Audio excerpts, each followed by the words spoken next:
Multi state scheduled सहकारी बँकेचे general manager कम CEO कम managing director आहेत. त्यांनी बीकॉम मुंबई विश्वविद्यालयातून, एमकॉम पुणे विश्वविद्यालयातून केलेलं आहे. याखेरीज CAIIB आणि ट्रेजरी मॅनेजमेंट, सिस्टम मॅनेजमेंट अशासारखे कोर्सेस त्यांनी केलेले आहेत.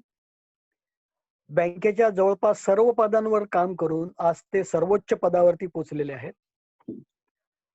आपलं आर्थिक जगताचं ज्ञान सतत अद्ययावत ठेवण्याचा त्यांनी प्रयत्न केलेला आहे. आपल्या सहकाऱ्यांना, कर्मचाऱ्यांना सतत उत्तम कामगिरी करण्यासाठी प्रवृत्त केलेलं आहे. त्यासाठी स्वतःची कार्यशैली त्यांनी सर्वोत्तम ठेवलेली आहे. वरिष्ठांचा विश्वास संपादन करून तो कायम राखणं आणि आपलं ज्ञान सतत वाटणं हे त्यांनी आजपर्यंत साध्य केलेलं आहे. चला तर मग आपण त्यांच्या आर्थिक क्षेत्रातल्या अनुभवाचा थोडाफार लाभ उठवूया. मी अतुलजींना विनंती करतो की त्यांनी आपल्या सादरीकरणाला सुरुवात करावी. धन्यवाद. नमस्कार. हो, मला तुमच्या संस्थेने या विषयावर बोलण्याची संधी दिली त्याबद्दल सर्वांचे मनापासून आभार. आणि विशेष मुख्य मला जर का आभार मानायचे असतील तर ते काळे सरांचे, कारण त्यांनी मला याच्यामध्ये आमंत्रण सुरुवातीला दिलं होतं. आणि माझी एक अडचण मी त्यांना त्यावेळेला व्यक्त केली होती की माझा प्रयत्न असेल संपूर्ण सेशन मी मराठीमध्ये बोलेन, पण काही ठिकाणी इंग्रजीचा आधार मला घेण्याशिवाय पर्याय दिसत नाही, कारण ज्या गोष्टी मी आता हाताळतोय त्या सगळ्या इंग्रजीमधनं येत असल्यामुळे त्याचं भाषांतर कधी करण्याची संधी मला प्राप्त नाही झाली. प्रथमतः मी आपल्या सर्वांची माफी मागतो की एक 10 मिनिटं आपण सर्वांचा वेळ घालवला. माझ्या इकडनं कनेक्टिव्हिटी येत नव्हती आणि म्हणून आता पर्याय म्हणून मी माझ्या मोबाईलवरनं या सभेला तुमच्या सर्वांना जॉईन झालेलो आहे. विषयाला सुरुवात करण्यापूर्वी मला असं वाटतं की हा विषय अमर्याद वेळेचा आहे आणि मला वेळेच्या मर्यादा ह्या पाळल्या पाहिजेत.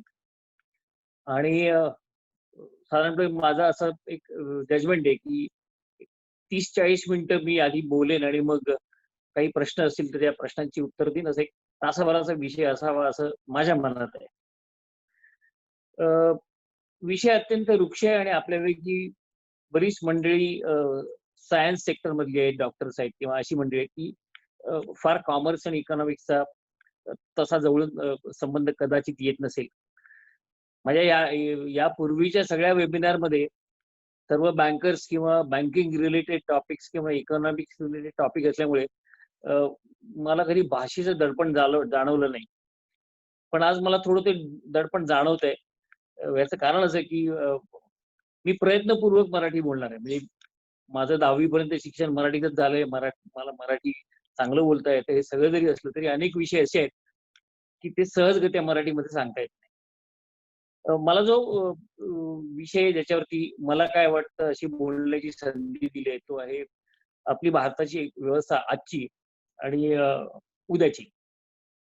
मी या अर्थव्यवस्थेवर बोलण्यापूर्वी मी एक बाळबोध निवेदन करू इच्छितो, कारण माझ्या तोंडून बरेचसे आकडे येणार आहेत आणि त्या आकड्यांचा खरा अर्थ काय किंवा त्या आकड्यांची खरी व्याप्ती काय ती समजण्याकरता मला असं वाटतं की मी 6वी किंवा 7व्या इयत्तेमधली एक गोष्ट ती तुम्हाला सगळ्यांना सांगणार आहे आणि मग विषय समजायला जास्त सोपा होईल असं मला वाटतं. 1 लाखामध्ये 5 शून्य असतात, 1 कोटीमध्ये 7 शून्य असतात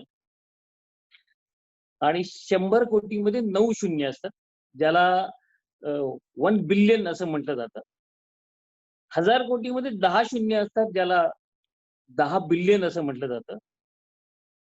11 शून्य असतात 10,000 कोटीमध्ये, ज्याला 100 बिलियन म्हटलं जातं. 12 शून्य असतात 1 लाख कोटीमध्ये, ज्याला 1 ट्रिलियन म्हटलं जातं.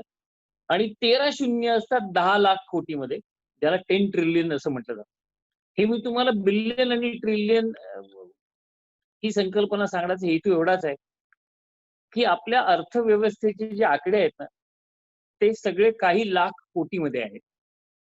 आणि ते काही लाख कोटीमध्ये असल्यामुळे त्याचा आवाका जर का समजायचा असेल तर या शब्दांची व्याप्ती आपल्याला माहिती असायला हवी.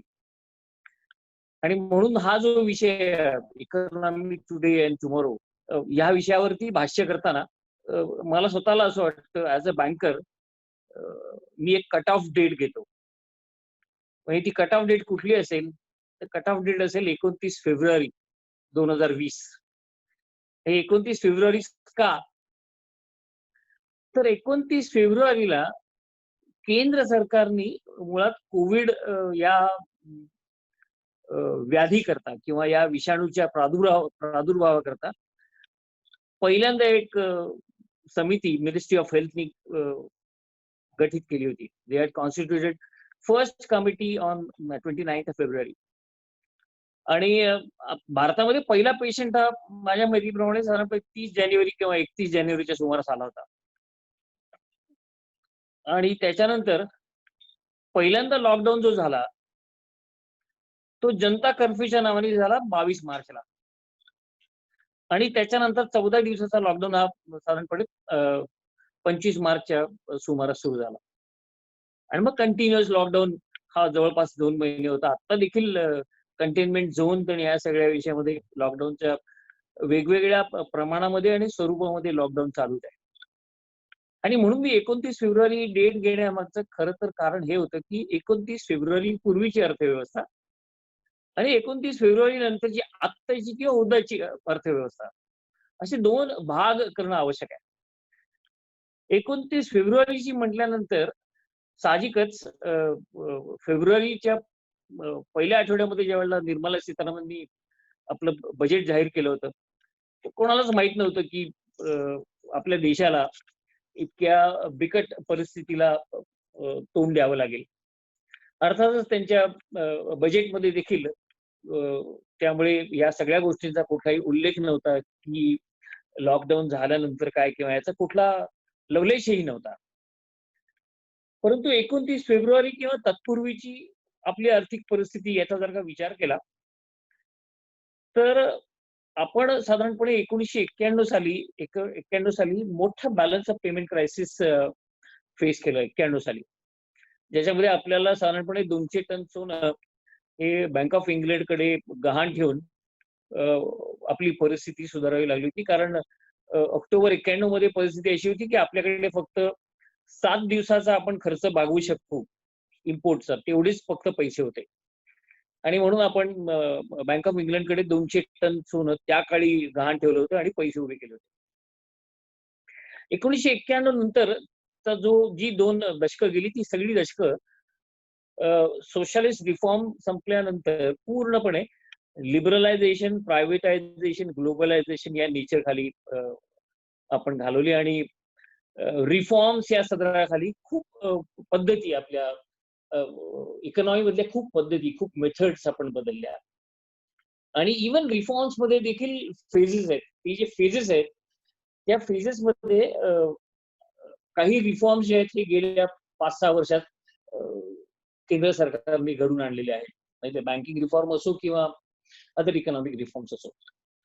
ऑन अन ॲव्हरेज आपण जर का गेल्या 10-1 वर्षाचा विचार केला तर 5% पासून 7-8% पर्यंत आपला इकॉनॉमीचा जो ग्रोथ रेट आहे तो त्या पद्धतीने राहिला. म्हणजे ज्याला आपण म्हणू की जीडीपीची जी ग्रोथ आहे, ग्रॉस डोमेस्टिक प्रोडक्टची जी ग्रोथ आहे, सकल उत्पन्नाची जी ग्रोथ आहे 5 ते 7% दरम्यान राहिली. आणि शेवटच्या 5 वर्षामध्ये आपण ऑन अन ॲव्हरेज 6-7% घरात ग्रोथ करत राहिलो. पण ही सगळी परिस्थिती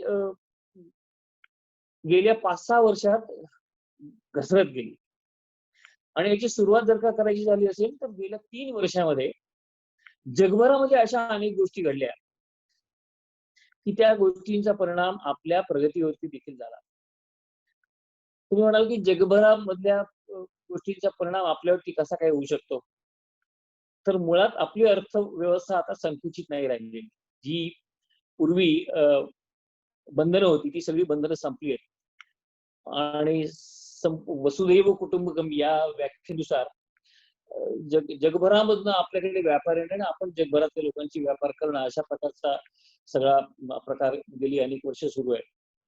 आणि याच्यामध्ये काही गोष्टी ज्या जगामध्ये झाल्या त्याच्यामध्ये सर्वात मोठी गोष्ट जी झाली ती झाली फॉर्मेशन ऑफ युरोपियन युनियन किंवा डिसइंटिग्रेशन ऑफ USSR. हे 89-90 नंतर ज्या काही गोष्टी होत गेल्या त्याच्यामध्ये पहिला छेद जो लागला तो इंग्लंडनी त्या युरोपियन युनियन मधनं बाहेर पडण्याचं ज्या वेळेला 3 वर्षापूर्वी जाहीर केलं आणि तिथून त्या मुवमेंट नंतर जी काही संपूर्ण जगाची रिसेशनकडे जी वाटचाल सुरू झाली ती काही थांबली नाही.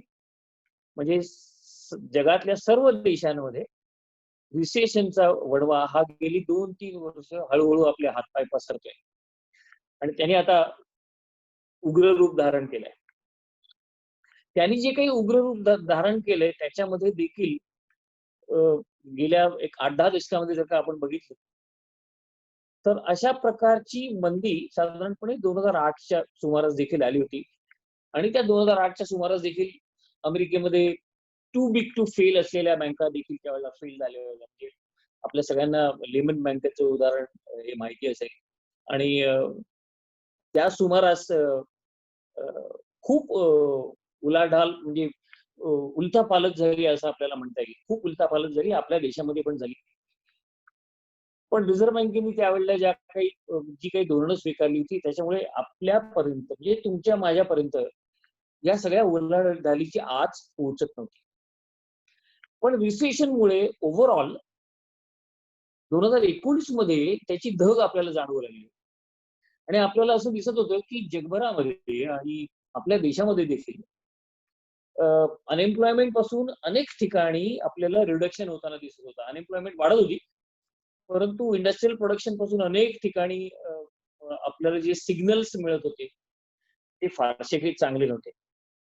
आणि म्हणजे 29 फेब्रुवारी च्या तारखेला जर का विचार केला तर व्हर्च्युअली यंदाच्या वर्षी जे बजेट प्रेझेंट केलं होतं त्या बजेटमध्ये खूप मोठ्या प्रमाणात रिलीफ वेगवेगळ्या पद्धतीने आणला होता आणि तो रिलीफ आणताना म्हणजे मध्येच गेल्या सप्टेंबर-ऑक्टोबर मध्ये आपल्याला जर का आठवत असेल तर मिनिस्ट्री ऑफ फायनान्सनी कॉर्पोरेट टॅक्सेस मध्येच कमी केले होते. म्हणजे बजेट करता वाट नाही बघितली. 30% स्टेट 22% आणले आणि मग मिनिमम अल्टरनेटिव्ह टॅक्स हा 15% आणला. असे अनेक उपाय त्यावेळेला म्हणजे ऑलमोस्ट एक 8-10 महिन्यापूर्वी केंद्र सरकारने घेतले होते कारण त्याची धग आपल्याला जाणवू लागली होती. म्हणजे ओव्हरऑल सध्याची जी परिस्थिती आपण आता जी म्हणतो मी 29 फेब्रुवारीच्या पूर्वीची परिस्थिती तुम्हाला सांगण्याचा प्रयत्न करतोय. Everything was not all well. We were having huge stress in the economy आणि तो जो स्ट्रेस आहे तो स्ट्रेस सर्व ठिकाणी परिणाम करताना दिसत होता. मग त्या बँका असोत किंवा अजून कुठलंही क्षेत्र असो. आणि या सर्व गोष्टींचा ज्यावेळेला विचार करतो त्यावेळेला 29 फेब्रुवारी किंवा त्याच्या आसपासची जी आपली परिस्थिती होती ती काही फारशी उत्साहवर्धक नव्हती. किंबहुना फेब्रुवारीमध्ये वर्ल्ड बँक आणि IMFनी जे भाकीत केलं होतं त्याच्यामध्ये आपल्या जीडीपी मध्ये साधारणपणे 1.5% घट भाकीत केली होती. म्हणजे ऍव्हरेज आपलं फोरकास्ट चाललं होतं की आम्ही 6% ग्रो करू. जी आपली जीडीपी जी आहे ग्रॉस डोमेस्टिक प्रॉडक्ट जे साधारणपणे 220 लाख कोटी आहे आणि 220 लाख कोटीच्या समोर आपण साधारणपणे 5-6% ग्रोथ एस्टिमेट केली होती आणि त्या दृष्टीने सगळे मेजर्स गव्हर्नमेंटने घेतले होते आणि मला स्वतःला असं वाटतं की त्या सुमारास अनेक रिफॉर्म्स करण्यासारखे होते परंतु ते for various reason they were kept pending. Let me not go into the reasons of keeping certain things pending because it will always have some political arguments which I don't want to make. पण काही reforms हे केंद्र सरकारने आणले नव्हते आणि त्याची कारण केव्हा तरी दुसऱ्या विषयांकरता संभाषण करू त्यावेळेला मला काय वाटतं ते मी तुम्हाला सांगू शकतो. पण आपण त्या सुमारास म्हणजे फेब्रुवारी मधल्या परिस्थितीमध्ये जर का बघितलं ज्या वेळेला तुमची ग्रोथ सगळी आटली होती ग्रोथ आटत चालली होती आणि मी ज्या वेळेला बँकर म्हणून या परिस्थितीकडे बघतो, त्यावेळेला मला स्वतःला दिसत होतं की माझी स्वतःची ग्रोथ पण निम्म्यावर आली आहे. म्हणजे साधारणपणे मी समजा 15% ग्रोथ करत असेल दरवर्षी, तर ती 7-7.5% आली होती. जवळपास सर्व संस्थांमध्ये अशाच प्रकारची परिस्थिती आपल्याला दिसत होती. त्यामुळे ही जी फेब्रुवारी आणि त्या आधीची जी परिस्थिती आहे ना, ही केवळ इतिहास किंवा रेफरन्स पॉइंट ह्याच्या पलीकडे त्याचा काही आपल्याला आता उपयोग नाही. ह्याचं कारण 29 फेब्रुवारी नंतर जे काही आपल्या देशात झालंय किंवा जे काही आपल्या जगात आता होत आहे, त्याचं प्लॅनिंग, त्याचं अँटिसिपेशन, त्याच्यावरती स्ट्रॅटेजी, त्याच्यावरती उपाय, हे सगळे प्रायोगिक तत्वावरती चालू आहेत. आणि हे ज्यावेळेला प्रायोगिक तत्वावरती चालू आहेत असं ज्यावेळेला मी म्हणतो, त्यावेळेला पहिला मुद्दा एक लक्षात घ्या, की स्पॅनिश फ्लू किंवा 1920 आणि 30च्या दशकामध्ये अशाच साथीच्या रोगांचा ज्यावेळेला प्रादुर्भाव झाला होता आणि मोठ्या प्रमाणावरती मनुष्यहानी झाली होती. त्यावेळेचा आज सगळा काही डेटा उपलब्ध नाहीये. परंतु त्यावेळेचे जे अर्थशास्त्री आहेत, म्हणजे तुम्ही लॉर्ड केन्स घ्या किंवा स्मिथ घ्या, या सगळ्या लोकांचं म्हणणं असे की या मोठ्या प्रमाणात रोगाचा प्रादुर्भाव झाल्यानंतर संपूर्ण जग हे रिसेशन मध्ये गेलं होतं, ज्याला कालांतराने ग्रेट डिप्रेशन असं नाव दिलं गेलं. 1930च्या सुमारास जे ग्रेट डिप्रेशन होतं. परंतु त्याचे जे काही आकडे आहेत ना, ते आता व्हेरिफायबल नाहीत. तर मुळात ज्या काही संस्था आहेत त्या संस्था त्याच्यानंतर मोठ्या प्रमाणात डेटा आणि रेकॉर्ड ठेवायला लागल्या. म्हणजे उदाहरणार्थ रिझर्व्ह बँकेची निर्मिती साधारणपणे 1934च्या सुमारास झाली.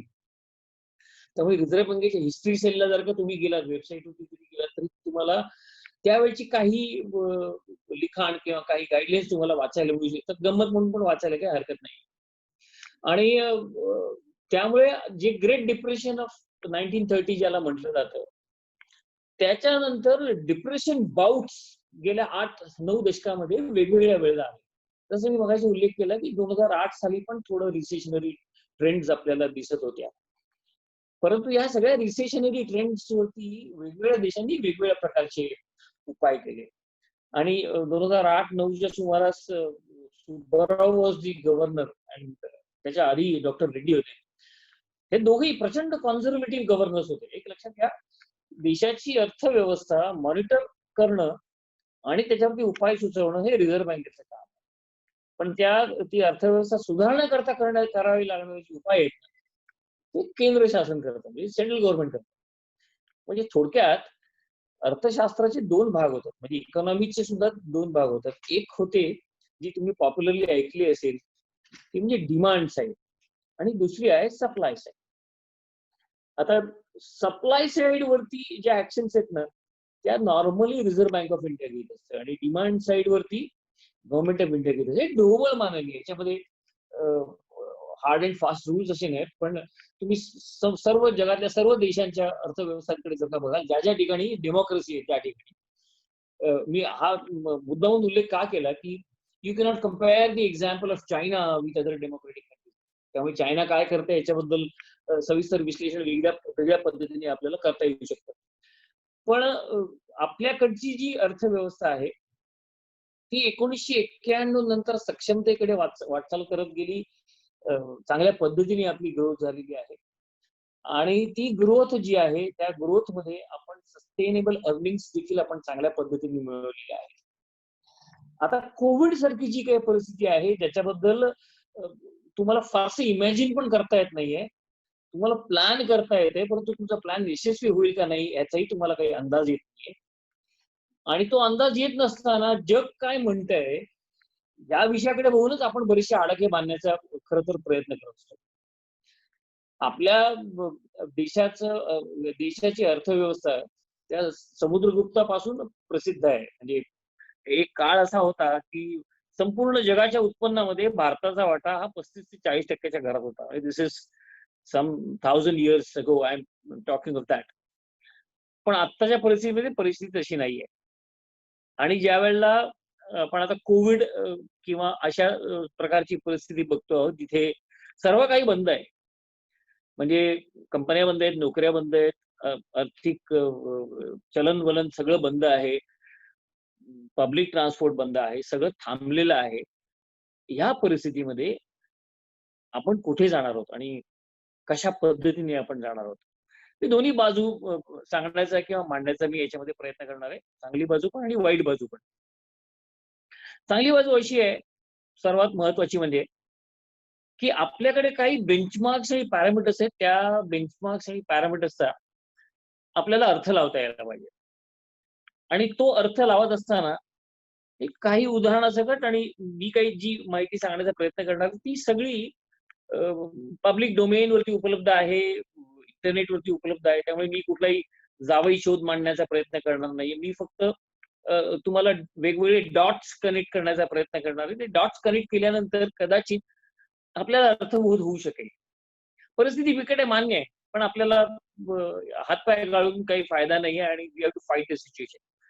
आणि म्हणून ज्यावेळेला कोविड हा प्रसार होऊ लागला, गेल्या 60-70 दिवसामध्ये जी परिस्थिती निर्माण झाली, त्याच्यामध्ये वर्ल्ड बँकेपासून, IMF पासून, एशियन डेव्हलपमेंट बँकेपर्यंत सगळ्यांनी एक भाकीत केलं.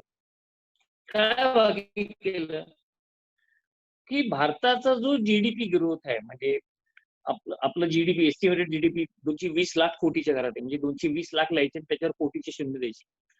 त्याच्यामध्ये होणारी जी ग्रोथ आहे ती कोविडच्या सुरुवातीच्या काळामध्ये 1% ग्रोथ होईल असं या सगळ्या जगातल्या संस्था म्हणत होत्या. आपला पण अंदाज त्याच पद्धतीने होता.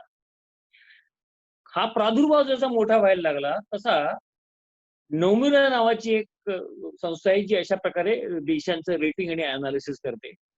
त्यांनी पहिल्यांदा फोरकास्ट असं दिलं की भारताची जी ग्रोथ आहे, इकॉनॉमिक ग्रोथ आहे, जिचं मूल्यांकन जीडीपी मध्ये होतं, ती निगेटिव्ह असेल. निगेटिव्ह किती असेल तर 5%च्या घरात असेल. नोमिरांनी 5% निगेटिव्ह ग्रोथ प्रेडिक्ट केल्यानंतर बाकी सगळे जे रेटिंग किंवा असेसमेंट करणाऱ्या ज्या संस्था आहेत, IMF आहे, वर्ल्ड बँक आहे, त्या सगळ्यांनी पण एस्टिमेट किंवा भाकीत असंच दिलं की India GDP will shrink to what extent, -2% to -5%. त्या रेंजमध्ये ते आणून ठेवलं. म्हणजे आपण श्रिंक होणार आहोत. हा सगळ्यांचा रिपोर्ट आपल्याला वाचायला मिळतो. तो पब्लिक डोमेनवरती पण आहे. आणि त्याचा उल्लेख रिझर्व्ह बँकेने त्याच्यानंतर ज्या 2 त्यांच्या मॉनिटरी पॉलिसी कमिटीमध्ये मीटिंग्स घेतल्या, अर्थव्यवस्थेवरचं त्यांचं भाकीत असं होतं की वी मे श्रिंक. परंतु रिझर्व्ह बँकेने कुठलंही प्रमाण किंवा पर्सेंटेज दिलं नाही. पण या सगळ्या रिपोर्टमध्ये एक गोष्ट विचार करण्यासारखी की सगळे लोक काय म्हणतायत की 2021 ला निगेटिव्ह होईल किंवा स्टॅग्रंट असेल, पण 2022 ला भारताची अर्थव्यवस्था 5% पासून 7.5% ग्रो करेल. बघा कालावधी जो आहे सगळा हा आत्ता आपण जून मध्ये आहोत आणि पुढच्या 9 महिन्यामध्ये आपण निगेटिव्ह ग्रोथ घेणार आहोत. परंतु त्याच्या पुढच्या येणाऱ्या 12 महिन्यामध्ये आपण 5% 7.5% ग्रोथ घेणार आहोत. हे कसं काय शक्य आहे? म्हणजे इतक्या 9 महिन्यानंतर पुढच्या 12 महिन्यामध्ये इतकी का घोडदौड प्रगती होणार आहे? हे असं का होतंय किंवा असे रिपोर्ट्स का येत आहेत हे पण आपण समजून घेतलं पाहिजे. तुम्हाला सांगितलं तर आश्चर्य वाटेल की कोविडचा प्रादुर्भाव सुरू झाल्यानंतर सुरुवातीच्या काळामध्ये आपण सगळ्यांनी बघितलं असेल की बॉम्बे स्टॉक एक्सचेंज जवळजवळ 8,000 ते 9,000 अंकांनी घसरला. मुळामध्ये बॉम्बे स्टॉक एक्सचेंजच्या बाबतीमध्ये आपण एक लक्षात घेतलं पाहिजे की आपल्या देशातल्या ज्या 5% कंपन्या आहेत त्यांचंच कॅपिटलायझेशन बॉम्बे स्टॉक एक्सचेंजवर येत असतं. त्यामुळे बॉम्बे स्टॉक एक्सचेंजचा इंडेक्स मुवमेंट हा काही आपल्या इकॉनॉमिक बॅरियरचा मुवमेंट आहे असं काही आपल्याला म्हणायची काही गरज नाहीये. याचं कारण असेल की तुम्ही सातत्याने बघा, बजेट अनाउन्समेंट ज्या वेळेला होते त्या वेळेला तुमचं मार्केट पडलेलं असतं. गेल्या 5-6 वर्षात ह्या घटना बघा. का असं होतं? तर मार्केट काही इंडस्ट्री लॉबिस्ट आहेत त्यांना त्यांच्या फेवरेबल मुद्दे नाही आले की ते मार्केट क्रॅश होतं किंवा मार्केट पडतं, इंडेक्स पडतं, सेलमध्ये लोक जातात. तसं हे जे मार्केट पडलं आणि कालांतराने हे मार्केट ज्या पॉइंटला पडलं त्या पॉइंटला स्टॅबिलाइज झालं. ह्याची 2 कारणं मी तुम्हाला सांगतो. साधारणपणे मार्चच्या शेवटानंतर 60,000 कोटी आपल्या मार्केटमधनं इन्व्हेस्टर्सनी विड्रॉ केले. आणि ते 60,000 कोटी विड्रॉ केल्यानंतर साधारणपणे 2-1 आठवड्यांनी 90,000 कोटी पंपिंग केली. 90,000 कोटी ज्या वेळेला मार्केटमध्ये पंपिंग होतात त्यावेळेला तुमचा इंडेक्स स्टेबल व्हायला लागतो. आणि आता आपल्या कंट्रीचं जे रेटिंग आहे ते डाऊनग्रेड झाल्यानंतर देखील 2-3 रेटिंग एजन्सीज आहेत. SP आहे, मूडीज आहे, फिच आहे. त्यापैकी मूडीजनी असं म्हटलं की India is a country of huge opportunities. म्हणजे even if they brought down our rating country rating system a notch below to minus triple B, तरी देखील इन्व्हेस्टमेंट अपॉर्च्युनिटीज ह्यूज आहे म्हटल्यानंतर what all these countries are thinking is simple. They are trying to pump in money into our country. त्यामुळे इथे तुम्हाला त्या लॉजिकचा अर्थ कळतो की 12 महिन्यामध्ये आपण 5% किंवा 7.5% ग्रोथ 21-22 या काळामध्ये कशी घेऊ शकणार आहोत. There will be huge inflow of funds.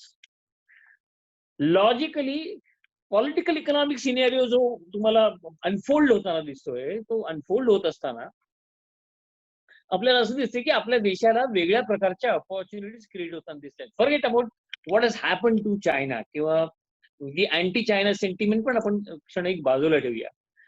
पण you will be surprised to know that the Japanese government has created a fund of $10 trillion. For what reason? To ask their companies to leave China and do business with some other countries, not necessarily India. इंडियामध्ये काही स्टेट्सनी याच्यावरती खूप चांगलं काम करण्याचा प्रयत्न केला, परंतु companies are now looking to move out of China. And मला खरं चायनावर काही भाष्य करायची गरज नाही, परंतु इथे आपल्याला संधी निर्माण होताना दिसते. So our foreign direct investment in capital intensive industry will definitely go up. त्याचा दुसरा अर्थ मला जो दिसतो किंवा लागतो तो असा आहे की एम्प्लॉयमेंट अपॉर्च्युनिटीज मोठ्या प्रमाणामध्ये कव्हर होतील.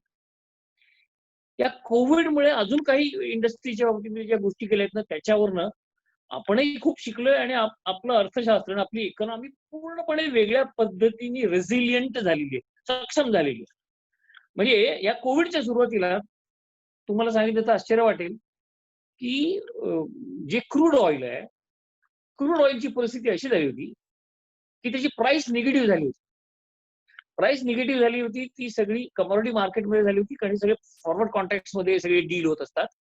आणि त्याच्यामध्ये की माझ्याकडनं तेल पण घ्या तुम्ही आणि माझं तेल साठवण्याकरता माझ्याकडनं पैसे पण घ्या. आणि मग oil producing and exporting countries ज्या लोकांनी प्रोडक्शन कंट्रोल करण्याचा प्रयत्न केला, you will be surprise to know गेल्या 60 वर्षामध्ये पर बॅरल ऑइलचा जो भाव आहे, क्रूड ऑइलचा भाव आहे, हा निगेटिव्ह झाला होता. तो कालांतराने $8-10 व्हेरी सेकंड $8-10 घरात आला. तो स्टॅबिलाइज झाला, आता $30 घरात आला. आपण पण काय शहाणपणा केला तोही मी तुम्हाला सांगतो. ज्यावेळेला प्राइसेस एवढे कमी होते ना, आपल्या 70% ऑइल रिझर्व्ह आपण पूर्णपणे पॅक करून टाकले. देशात आपल्याला ऑइल स्टोरेज करण्याकरता कुठली जागा ठेवली नव्हती. हे ऑइल मिनिस्ट्रीनी केलं होतं. आणि ते करत असताना त्याचा सर्वात मोठा फायदा काय झाला? Fluctuation in oil was insulated.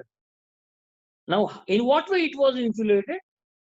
The benefit of reduction in oil price was not passed on to the consumers. It was absorbed by these oil importing companies in India like IOC, HPCL. They all have become now cash cows. Oil ही विवंचना आपली किमान 1.5 वर्षाकरता तरी संपली, इतकं storage आहे. आणि याच्यामध्ये आपण ब्रेकिंग काय केलं मी तुम्हाला सांगतो. India as a country, what is the big breaking thing that we have done is that we have reduced our dependence on Middle East oil companies and we have moved on to Venezuela. Venezuela is a country which has been sidetracked by United States because of several political reasons. Let's not go into that.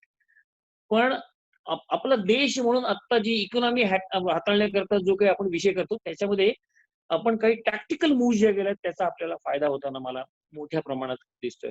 Hello, I am audible no? Hello. Yes sir. Yes sir. ऐकू येते ना? म्हणजे मला फक्त ते समजत नाही. Your audible, your audible. येतंय. ओके. नाव त्यामुळे आपल्या देशाचा जर का विचार करायचा झाला तर आपल्या देशामध्ये 29 फेब्रुवारी नंतर पूर्वी जी आपली परिस्थिती होती मी थोडक्यात तुम्हाला विवेचन करण्याचा प्रयत्न केला. मला असं वाटतं की पुढे काय होणार आहे किंवा कशा पद्धतीने होणार आहे याच्यावरती थोडस विवेचन मला करायला पाहिजे. वेळ माझ्याकडे पण फार नाहीये. 10-15 मिनिटांमध्ये possibly what can happen tomorrow अशा पद्धतीने मी तो विषय तुम्हाला सांगण्याचा प्रयत्न करणार आहे. एक लक्षात घ्या, जगातल्या सर्व देशांनी आत्ता आपले खिसे सैल केले आहेत. सर्व देशांनी. प्रत्येक देशाचं आपापलं लॉजिक असतं आणि त्या लॉजिकनुसार आत्ता फायनान्शियल स्टिम्युलस किंवा अर्थशास्त्रामध्ये अजून एक मोठा शब्द आहे, त्याला असं म्हटलं जातं क्वांटिटेटिव्ह इझिंग. क्वांटिटेटिव्ह इझिंग हे मोठ्या प्रमाणात अनेक देशांनी केलेलं आहे, त्यांच्या ऐपतीप्रमाणे, त्यांच्या विजन प्रमाणे. आपल्या बाबतीमध्ये आपण काय केलंय, आपली जी GDP आहे म्हणजे आपलं जे सकल उत्पन्न आहे 220 लाख कोटीच्या घरामध्ये आहे. त्याच्यात 10% आपण आता स्टिम्युलस पॅकेज दिलाय. पॉझिटिव्ह आणि निगेटिव्ह व्ह्यूज ऑब्व्हियसली त्याच्यामध्ये आहे, कारण ते 20 लाख कोटीचं जे काही पॅकेज निर्मला सीतारामन 8 दिवस जे काही जाहीर केलं, त्याच्यामध्ये आम्हाला काय मिळालं, आम्हाला काय मिळणार आहे, या सगळ्या विषयांच्या मध्ये मला जे दिसतंय ते असं की केंद्र सरकारने या 20 लाख कोटीच्या स्टिम्युलस पॅकेज मध्ये बऱ्याच गोष्टी केल्या आहेत की ज्या समोरून आपल्याला दिसत नाहीत पटकन, परंतु त्या लॉंग टर्म परिणाम करणार आहेत. सर्वात मोठा परिणाम करणारा मला जी गोष्ट दिसते ती अशी आहे की त्यांनी कोल सेक्टर मध्ये मोठ्या प्रमाणात रिफॉर्म केले की ज्याच्यामध्ये सगळं डावं उजवं सगळं होत होतं. म्हणजे coal sector is the biggest sector contributed in our GDP. In terms of percentage, it could be around 2 or 3%, but substantial contributor होता. कोल सेक्टर फ्री केला. म्हणजे मला भावलेलं काय मी सांगतो, म्हणजे ऑब्व्हियसली आज तुमच्याकडे 6.5 लाख कोटी MSME चे युनिट्स आहेत, त्यापैकी तुम्ही 6.5 लाख युनिट्स मी म्हणतोय, तुम्ही साधारणपणे 3-1 लाख कोटीचे MSME ला सॉफ्ट लोन्स ची उपलब्धता जी पब्लिक सेक्टर बँकांच्या थ्रू आपण इश्यू करतो आहोत. त्यांनी बँकांची मोठ्या प्रमाणात अडचण करून ठेवली आता या पॅकेज मध्ये. ती सांगतो अशी आहे की बँकांकडे प्रचंड पैसा उपलब्ध करून दिला, साधारणपणे 6 ते 7 लाख कोटीच्या घरात. बँकिंग बद्दल मला फार बोलायचं नाही, परंतु आता बँकांच्या खिशामध्ये 7 लाख कोटी पैसा आहे की तो काय करायचा हे त्यांना समजत नाहीये. टॅक्टिकली काय होते की निगेटिव्ह कॅरी पण त्यांनी दिली. म्हणजे बँकांनी काय केलं की त्यांच्याकडे पैसा वाढल्यानंतर तो पुन्हा सरकारी रोख्यांमध्ये गुंतवायला सुरुवात केली. तर त्याच्यावरती त्यांनी डिस्करेजिंग स्टेप्स घेतल्या. म्हणजे रेपो आणि रिव्हर्स रेपो मध्ये जे डिफरन्सेस आणले ते त्या डिफरन्सेसवर त्यांनी तो विषय त्या पद्धतीने केला. म्हणजे आता बँकांकडे लिक्विडिटी प्रचंड मोठ्या प्रमाणात आहे. लॉकडाऊन जसं उठेल तसं MSME पासून सर्व सेक्टरना फंडिंग करणं हे अवघड होणार नाहीये. परंतु एक अंदाज असा व्यक्त केला जातो की एक दिवस जर का लॉकडाऊन केला, एक दिवस जर का संपूर्ण देश बंद राहिला, तर आपल्या देशावरती त्याचा जो खर्च होतो, एक दिवस बंद कोणीच काम नाही केलं, तर तो खर्चाचा अंदाज जो आहे ना, तो अंदाज ऐकल्यावरती अंगावर काटा येतो.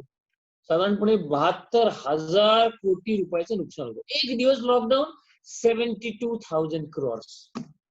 आणि तुम्ही किती दिवस लॉकडाऊन मध्ये आहात म्हणजे तुम्हाला हिशोब करता येईल की तो किती खर्च आपल्या देशाचा झालेला आहे. Obviously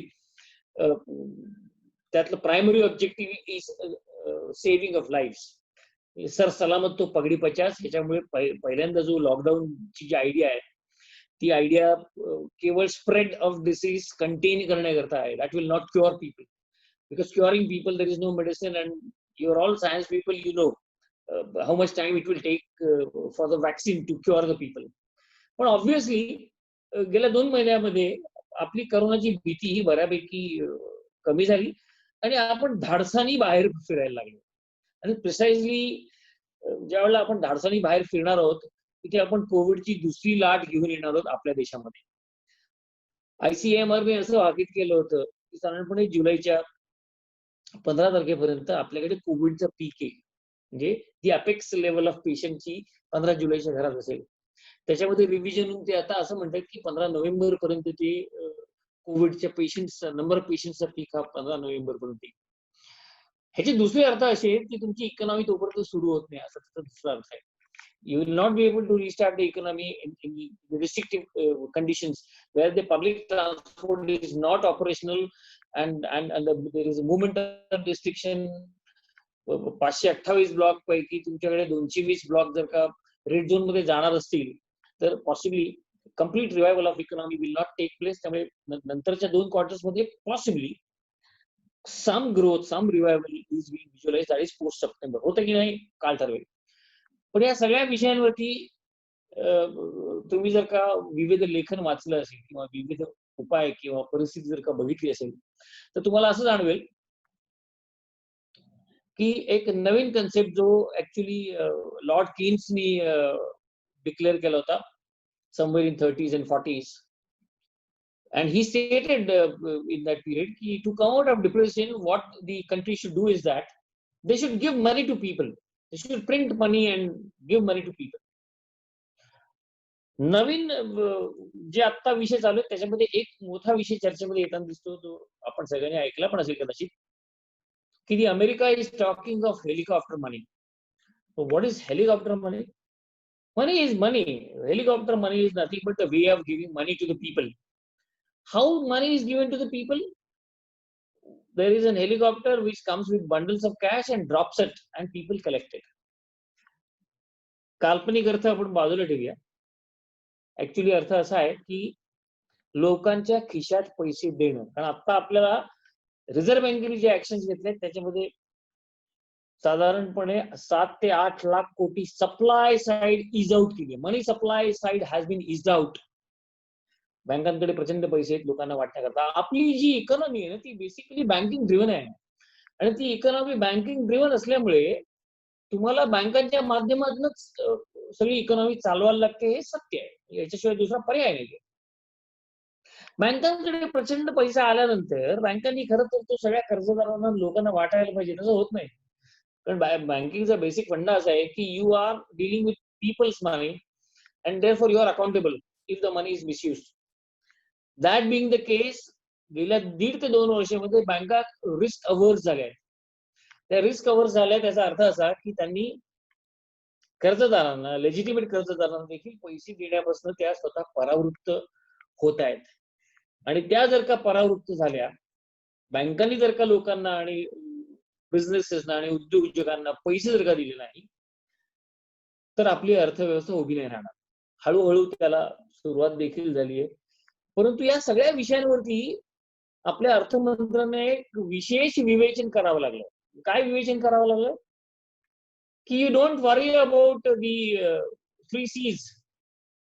what are the 3 C's? CBI, the chief vigilance officer, commissioner of vigilance, ह्या ज्या 2-3 C's आहेत त्या C's मध्ये सर्व बँकांना अडचण कुठली यायला लागली की कर्ज दिल्यानंतर कर्ज जर का थकलं तर मंजूर करणाऱ्या अधिकाऱ्याला पोलीस कोठडीत टाकणं, चौकशी करणं. त्याच्यामुळे सगळे बँक अधिकारी काय करायला लागले, भीक नको कुत्रावर, पैसे द्यायचे नाही, विषय संपला. आणि म्हणून निर्मला सीतारामन आणि अनुराग ठाकूर सगळं पॅकेज अनाऊन्स केल्यानंतर एक दिवस प्रेस कॉन्फरन्स घेऊन म्हणाले की जेन्युइनली बँकांनी जर का कर्ज दिलं ते कर्ज एनपीए झालं तर त्याची चौकशी होणार नाही. ह्याच्यामध्ये ऍक्च्युली कायदेशीर तरतूद ती आहे, त्याच्याबद्दल मला खरं तर फारसं बोलायचं नाहीये. परंतु ऍक्च्युली एकदा बँकिंग ऑफिसरच्या विरुद्ध प्रिव्हेन्शन ऑफ करप्शन अंतर्गत गुन्हा दाखल झाला की तो नॉन बेलेबल ऑफेन्स होतो. त्याची चिंता या बँकांना सतावते. हे तुम्हाला बाहेर कुठे फारसं वाचायला मिळणार नाही. परंतु मुद्दा असा आहे की मी जर का कर्ज वाटप नाही केलं तर माझी नोकरी नाही जाणार आहे. पण आपल्याला हे लक्षात घेतलं पाहिजे की सर्व बँकेने जर का असा विषय केला तर आपला देश वरती नाही येऊ शकतो. आणि त्याच्यावरती मलमपट्टी करण्याकरता अशा प्रकारचं विधान हे करण्याशिवाय केंद्र सरकारला पर्याय नव्हता. आपली इकॉनॉमी आत्ताची म्हणजे मार्च 21 पर्यंतची इकॉनॉमीची ग्रोथ आहे ना ती विसरा तुम्ही, निगेटिव्ह असेल किंवा काय, आपली ग्रोथ होणारच नाही. ही वस्तुस्थिती आपल्याला लक्षात घेतली पाहिजे. ऑब्व्हियसली ही वस्तुस्थिती आपण जर लक्षात घेतली तर आपण जे 2024 पर्यंत $5 ट्रिलियन ची इकॉनॉमीचं जे काय आपण स्वप्न बघत होतो त्या स्वप्नाला आता मला छेद जाताना दिसतोय. किमान अजून ते 2-3 वर्ष तरी पुढे जाईल. त्याच्यामध्ये सध्याचं सरकार म्हणत होतं की आम्ही 24 पर्यंत $5 ट्रिलियन हो वगैरे, तेही मला काय आता होईल असं सध्या तरी काही चिन्ह मला दिसत नाही. आणि ही ओव्हरऑल आता इकॉनॉमी रिव्हाइव्ह करायची असेल तर आता मोठ्या प्रमाणात रिलीफ पॅकेजेस द्यायला पाहिजे. आता पहिला रिलीफ पॅकेज हा फक्त 20 लाख कोटीचा देण्यात आलेला आहे. आणि तो जर का 20 लाख कोटीचा दिला आहे तर तो पुरेसा आहे का? याचं उत्तर ऑब्व्हियसली नाही असं आहे. मग रिलीफ पॅकेज किती जायला पाहिजे, किती रकमेचा द्यायला पाहिजे ज्याने रिवाईव्ह होईल, वेगवेगळी मतांतर आहेत.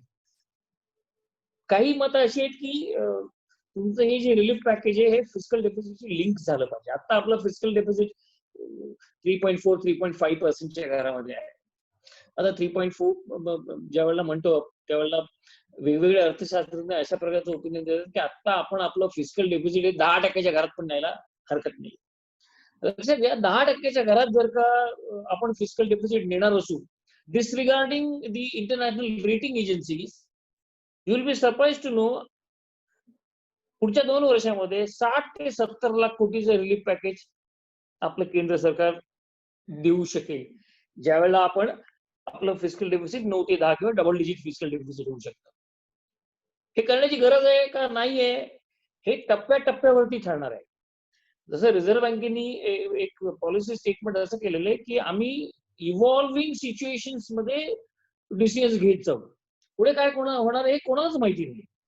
आता व्हर्च्युअली अख्खा देश जो आहे, ज्यांना नाईट ड्रायव्हिंग येतं त्यांना मी सांगतो ते उदाहरण पटेल. तुम्ही जर का रात्री वाहन चालवत असाल तर तुम्हाला दिसतं कुठपर्यंत, तुमच्या गाडीच्या दिव्यांचा लाईट जिथपर्यंत जातो तिथपर्यंत दिसतं.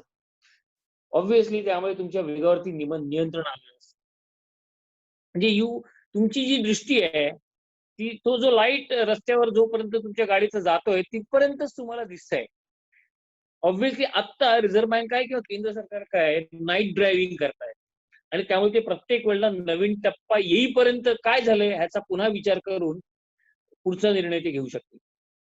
आणि म्हणून मला सातत्याने असं वाटतं की आता जे काही रिझर्व्ह बँक आणि केंद्र सरकारने घेतलेले निर्णय आहेत ते अंतिम निर्णय नाही आहेत, ते निर्णय बदलतील. आणि आपला मुळात सर्व भारतीय उद्यमशील असल्यामुळे आपण ह्याच्यामधनं 100% बाहेर पडू शकतो. एक मध्यंतरी त्या हेलिकॉप्टर मनीचं जे उदाहरण सांगितलं त्याच्यावरनं अनेक विषय येत होते.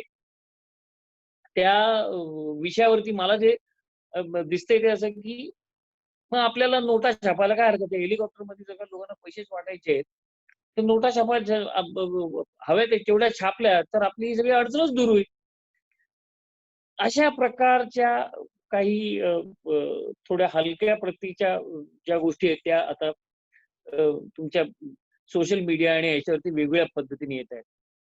एक लक्षात घ्या, मी तुम्हाला एक उदाहरण देतो.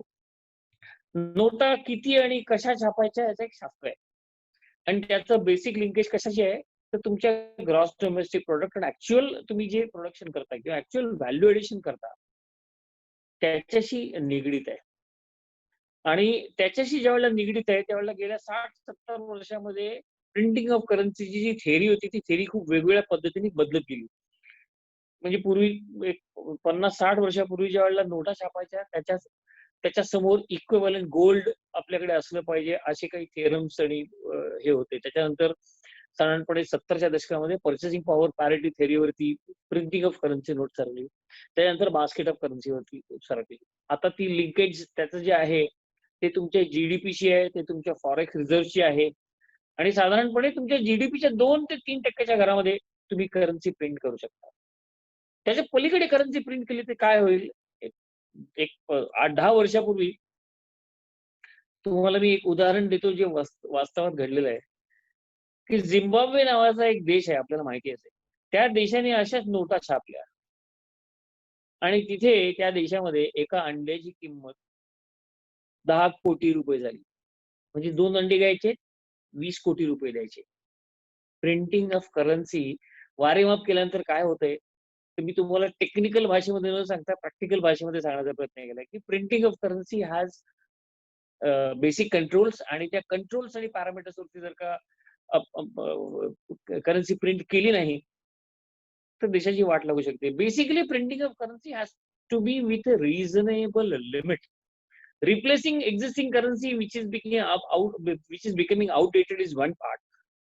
And secondly, what is the backup of foreign exchange that you're holding? म्हणजे गुरुमूर्ती म्हणून सीए कम अर्थशास्त्रज्ञ आहेत आणि बऱ्याच ठिकाणी लिखाण करतात. त्यांनी एक वाक्य गेल्या वर्षभरामध्ये 1 ते 2 वेळा त्यांच्या भाषणामध्ये मला वाक्य ऐकायला मिळते असं आहे की the movement your dollar reserves go up you print more money. Actually तसं नाहीये. रिझर्व्ह बँकेची मेथड खूप वेगळी आहे आणि वेगळ्या पद्धतीने त्या करन्सीज प्रिंट होतात. पण फॉरेन एक्सचेंज रिझर्व्ह तुमच्या आता $500 बिलियन घरामध्ये चांगली परिस्थिती आहे. आणि त्यामुळे मला जे चित्र दिसतंय ना ते निगेटिव्ह अजिबात दिसत नाही. आपण 100% यातनं बाहेर पडू आणि ह्याच्यापेक्षाही दुप्पट वेगाने आपण प्रगती करू असं माझा स्वतःचा अंदाज आहे. आत्ताचे 8 क्वार्टर्स, इथून पुढे येणारे 8 क्वार्टर जे आहेत ना ते त्रासदायक आहेत. ते त्रासदायक कसे वेगवेगळ्या पद्धतीने त्रासदायक आहेत. तुम्ही जर का जगभरातल्या संस्थांकडनं जर का त्याचं फोरकास्ट ऐकलं तर तुमचं मन खट्टू होऊन जाईल. म्हणजे आता मे मध्ये इंटरनॅशनल लेबर ऑर्गनायझेशनने भाकीत केलं की भारतामध्ये अनएम्प्लॉईड लोकांची संख्या ही 40 कोटीच्या घरात जाणार आहे. आयसोलेशन मध्ये हे जर का असे आकडे आपण बघितले ना तर भीती वाटायला लागली की वाटायला लागते की आपलं काय होणार आहे. पण या सगळ्या ज्या संस्था आहेत, या त्रयस्थ संस्था आहेत आणि लक्षात ठेवा या प्रत्येक संस्थाचा त्यांचा विशेष फोकस आहे. त्यामुळे ते त्यांच्या फोकस्ड ऑब्जेक्टिव्ह वरती या सगळ्या भाकितांकडे जात असतात. आता अशा प्रकारचा भाकीत करण्यामागचा काय हेतू असू शकतो असं जर का तुम्ही मला विचारलं तर आपल्याकडे गेली 6 दशकं लेबर रिफॉर्म्स थंड बस्त्यात पडू नयेत. आणि ते लेबर रिफॉर्म जर का केले आपण ज्याच्यामध्ये आत्ताच सर्व प्रकारच्या लेबर संघटना विरोध करतायत. तर लेबर रिफॉर्म आपल्याकडे कशा पद्धतीने हवेत वेगवेगळी मतप्रवाह आहेत. परंतु या लेबर रिफॉर्ममध्ये labour which actually drive the economy towards production and towards its goal हा खूप मोठा विषय आहे. त्यामुळे जेवढे विदेशातले संस्था आहेत, विदेशातल्या संस्था आहेत ना त्या संस्थांच्या सगळ्या भाकितांवरती we should listen to it with a pinch of salt. म्हणजे पहिल्यांदा 91 सालांत जर आपण ग्लोबलायझेशन केलं, लिबरलायझेशन केलं, प्रायव्हेटायझेशन केलं, परंतु हे करताना आपण वेस्टर्न थिंकिंगच्या बेसिसवरती हे सगळं केलं. आपल्याला काय हवंय याचा विचारच नाही केला. वेस्टर्न कंट्रीज, लिडिंग कंट्रीज त्यांना काय पाहिजे त्या पद्धतीवरती त्यांनी लिबरलायझेशन, प्रायव्हेटायझेशन आणलं. आज परिस्थिती काय निर्माण झालेली आहे? आज परिस्थिती अशी निर्माण झाली की प्रत्येक देश अमेरिकेसारखा असला तरी मी आणि माझा देश हा विषय करतो. काय झालं हो त्या WTOचं काय झालं? वर्ल्ड ट्रेड ऑर्गनायझेशनचं काय झालं? World trade organisation is dead now. It is no longer in existence. WTO मुळे तुमच्यावरती अनेक रिस्ट्रिक्शन्स आले, टॅरिफवरती रिस्ट्रिक्शन्स आले. आज त्या WTOला कोणी ऐकेनासं झालंय. अमेरिकेला ज्या वेळेला त्यांच्यावरती काही माणसं नियुक्त करण्याकरता WTOने सांगितलं, अमेरिकेने नकार दिला आणि गेल्या वर्षी ज्यावेळेला भारताला सांगितलं तेव्हा भारताने पण नकार दिला. त्याचं कारण असं की प्रत्येक जण मी आणि माझा देश.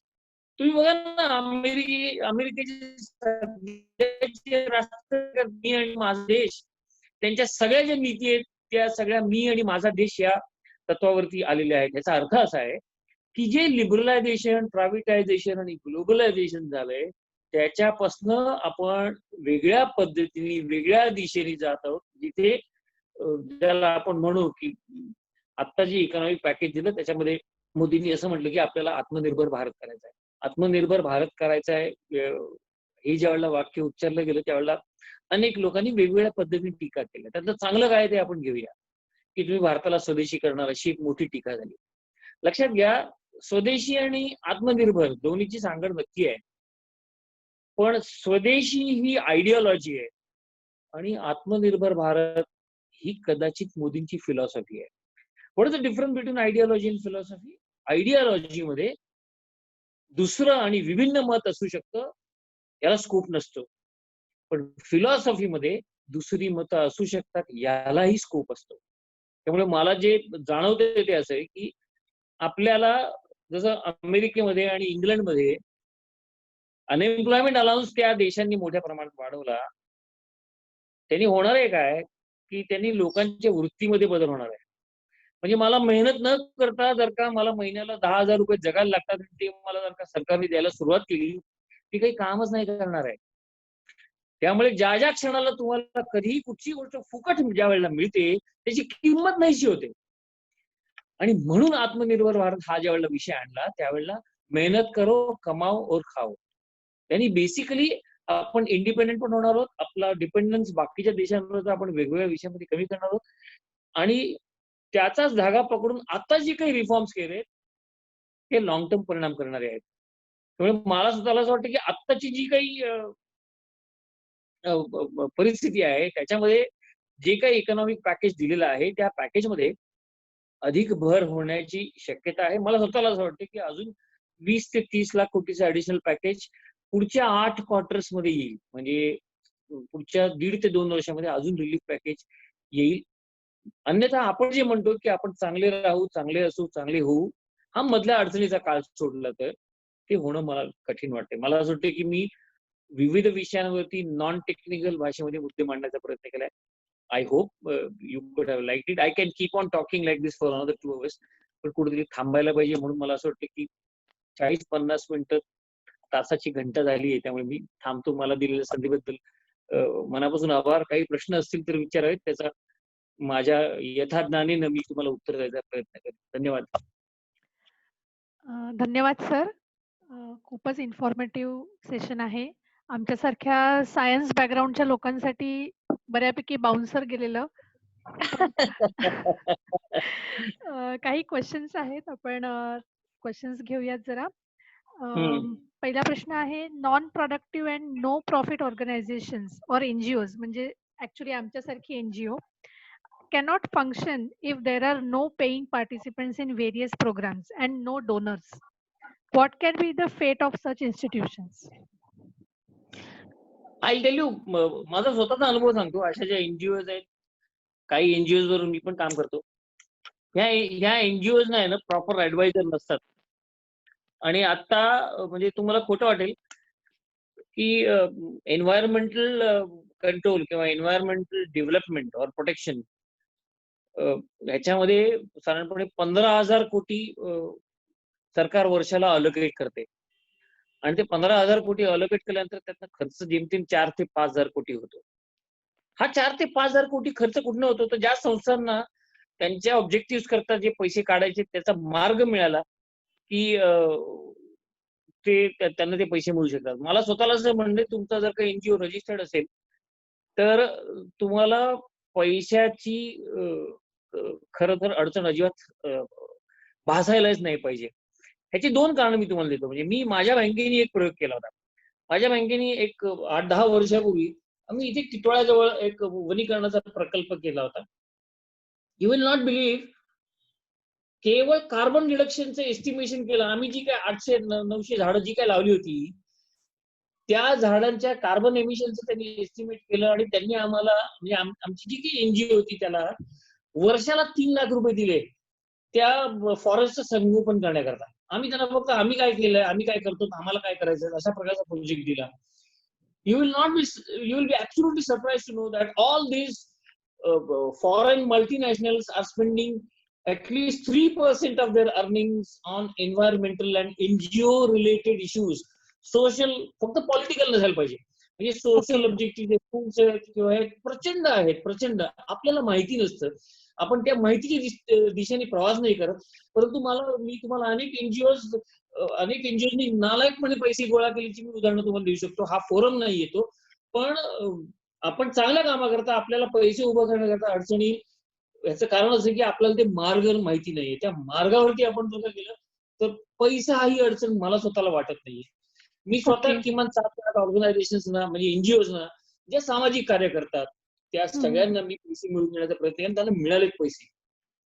म्हणजे आमचा नंबर पण आता आहे तुमच्याकडे. आता next we are in there. नाही, तुम्ही 15,000 कोटी तुम्ही मला सांगा. Yes sir, it's a huge amount for an NGO. या ते तुम्हाला समजा केंद्र सरकारने 2 कोटी दिले ना, ते खर्च कुठे करायचे याला घाम फुटणार आहे. ऍक्च्युअली खरंय. आपण नियोजन करून, प्लॅनिंग करून आपल्याला कुठलं बटन दाबायचं हे माहिती पाहिजे, एवढाच विषय. बरोबर आहे सर. पुढचा प्रश्न आहे, if education receives greater share of GDP, what is likely to happen? It should continuously receive higher GDP. म्हणजे मला तुम्ही एज्युकेशनचा विषय काढला तर मी तुम्हाला सांगतो की आता जी बदलणारी परिस्थिती आहे, या परिस्थितीमध्ये मुळामध्ये मी माझ्या बोलण्यामध्ये एक विषय सांगायला विसरलो. तो विषय असा होता की आता जी काही देशाची परिस्थिती होती आहे, त्या परिस्थितीमध्ये स्किल डेव्हलपमेंट वरती आपल्याला प्रचंड इन्व्हेस्टमेंट करावी लागणार आहे. आता ज्या पद्धतीने मी शिक्षण घेतलं, म्हणजे ज्या परिस्थितीमध्ये मी बीकॉम झालो, माझे जे बीकॉमचे विषय होते त्याचा रेलेव्हन्स गेला आता. म्हणजे मी जर का स्वतः मी शिक्षणामध्ये नाहीये, पण डॉक्टर काळांसारखी अनेक मंडळी आहेत, ते ज्या वेळेला बीएससी झालं आणि आता ज्या पद्धतीमध्ये बीएससी होते किंवा मी ज्या वेळेला बीकॉम झालो आणि आता मी ज्या वेळेला बीकॉमचे विषय बघतो, मी एका ऑटोनॉमस युनिव्हर्सिटीच्या बोर्ड ऑफ स्टडीज वरती आहे. मी त्या बीकॉमचं आणि याचं सिलेबस प्रचंड बदलून टाकलं. मी ते इंडस्ट्रीला लिंक होईल असा विषय केला.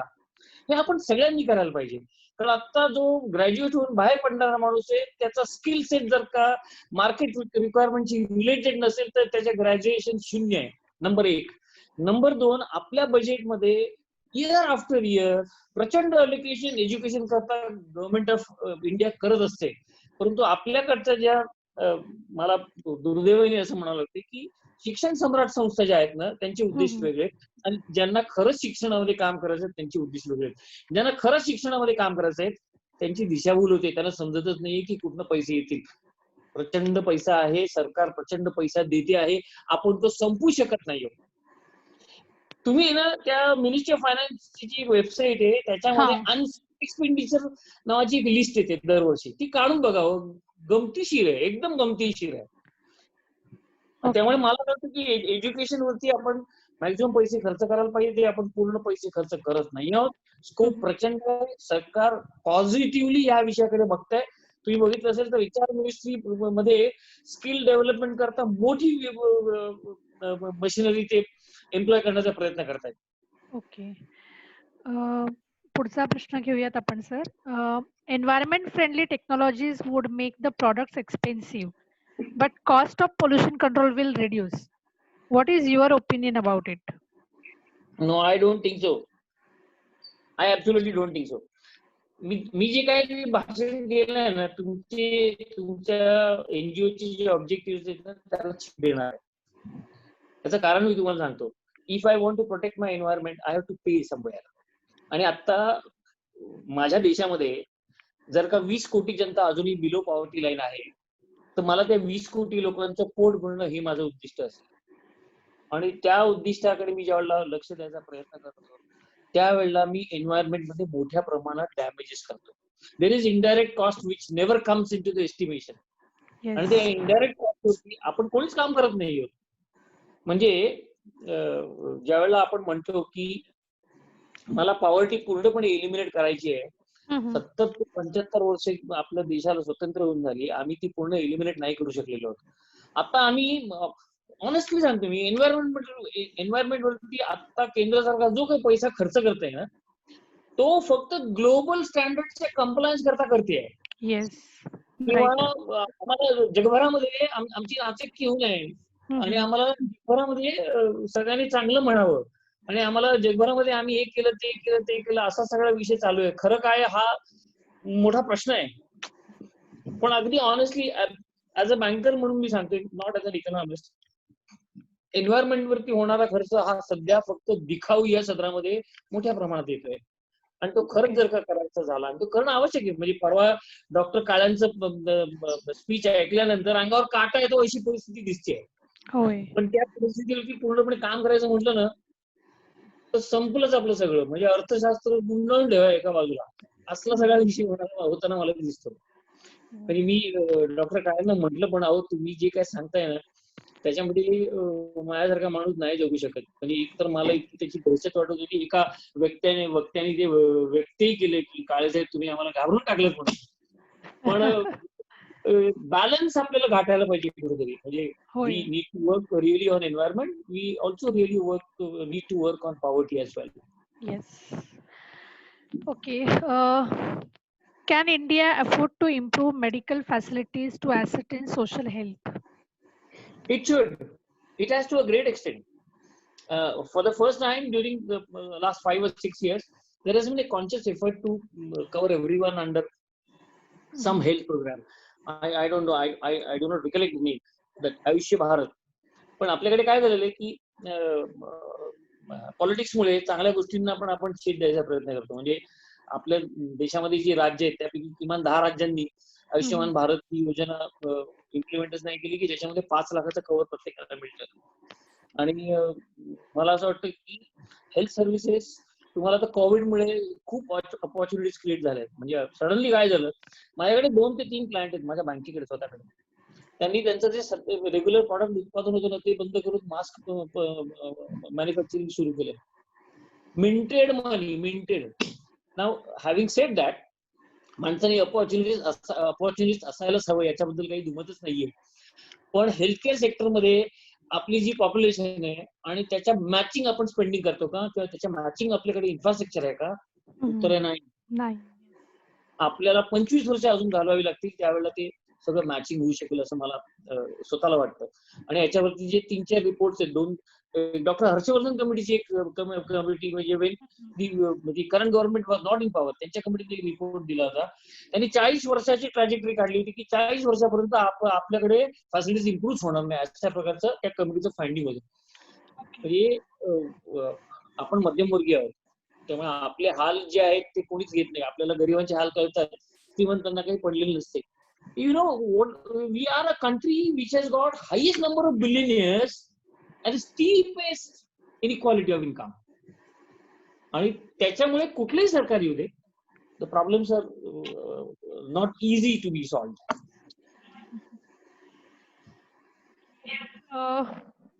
पुढचा प्रश्न घेऊयात.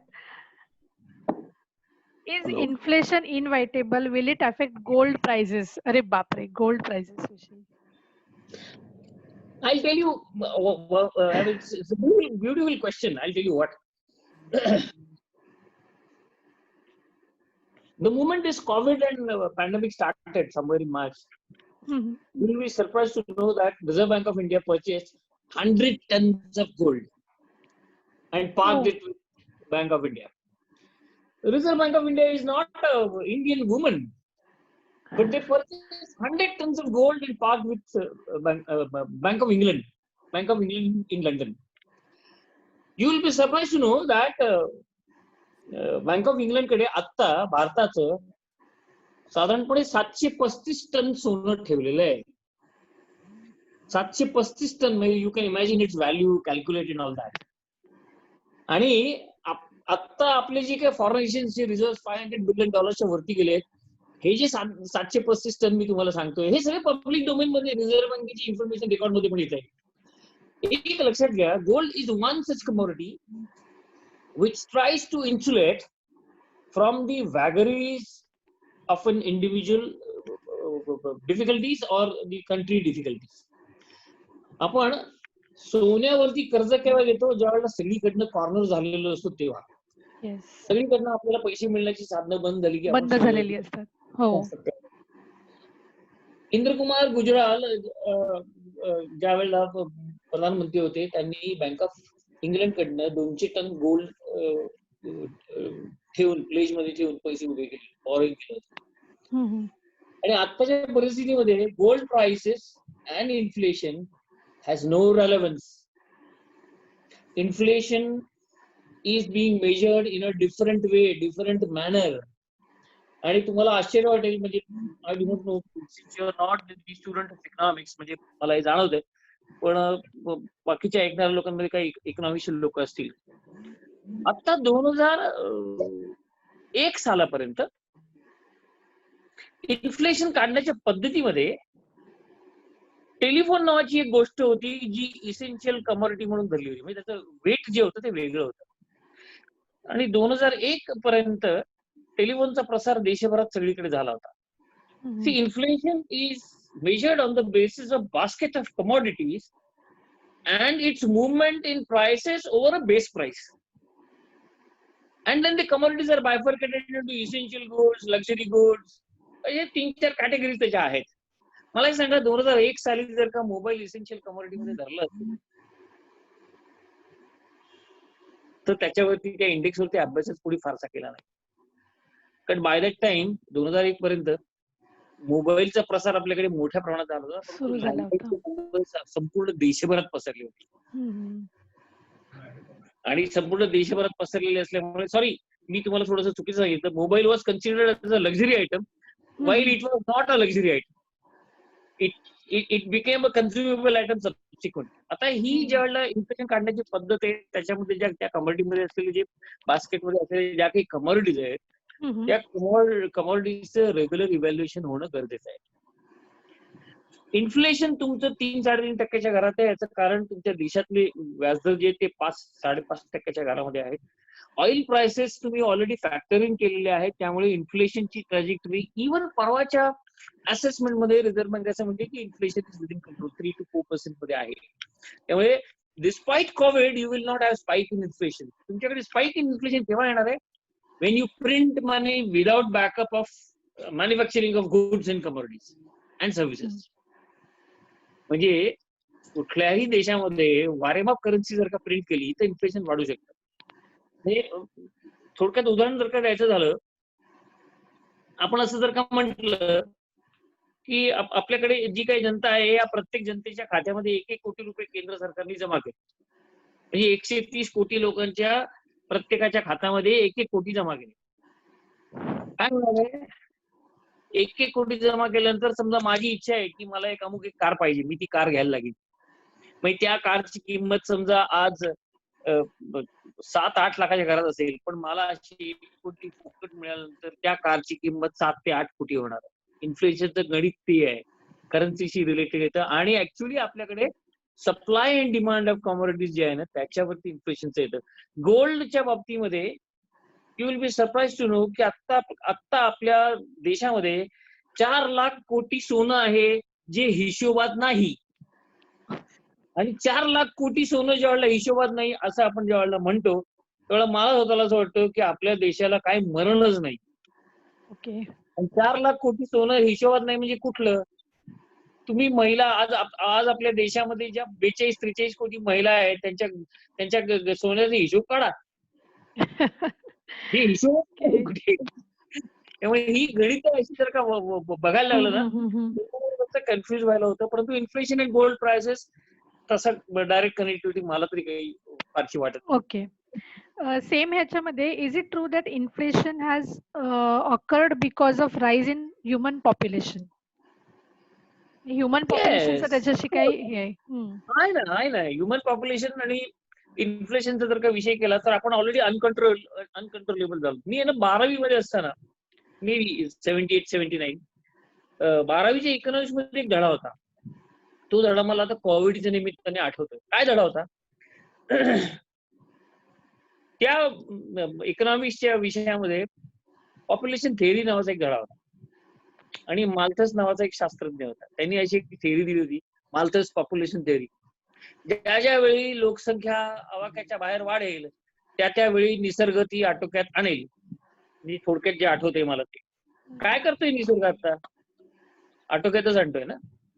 म्हणजे तुम्ही किती संसाधनं जमवली आणि आपण जर का पॉप्युलेशन कंट्रोल नाही केलं तर हा विषय होणारच आहे.